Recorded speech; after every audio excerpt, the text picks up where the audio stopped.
आज एक रॅप ऐकवणार आहे तुम्हाला मराठीमध्ये. तर चला. जळतायत तर जळू दे, रडतायत तर रडू दे, पाठीमागे माझ्या बोलतायत तर बोलू दे, मला पुढे जायचंय, मला पुढे जाऊ दे.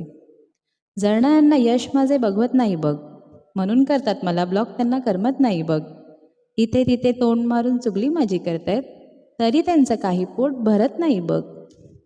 जेव्हा तुला बोलवेन तब तू आजा, माझ्या हातानेच तुला पाजेन मी माझा. डोक्यात जेव्हा जाशील माझ्या राजा, वाजवेन मी तुझा फुल बँड बाजा. जळणाऱ्यांचं झालंय टोमॅटो सॉस, माझ्या या कामामध्ये मीच आहे बॉस. ज्यांनी घेतलंच नाहीये शिक्षण खास, त्यांना समजणार काय प्रॉफिट अँड लॉस. दारुड्याला दारूचा वास येत नाही, दारुड्याला दारूचा वास येत नाही, तुमच्या बोलण्याचा आता मी ध्यास घेत नाही. तुमच्यासारख्या लोकांची काम असती, तुमच्यासारख्या लोकांची काम असती, म्हणून तुम्ही देवाच्या परीक्षेत पास होत नाही. कसं वाटलं नक्की कमेंट करून कळवा. बाय.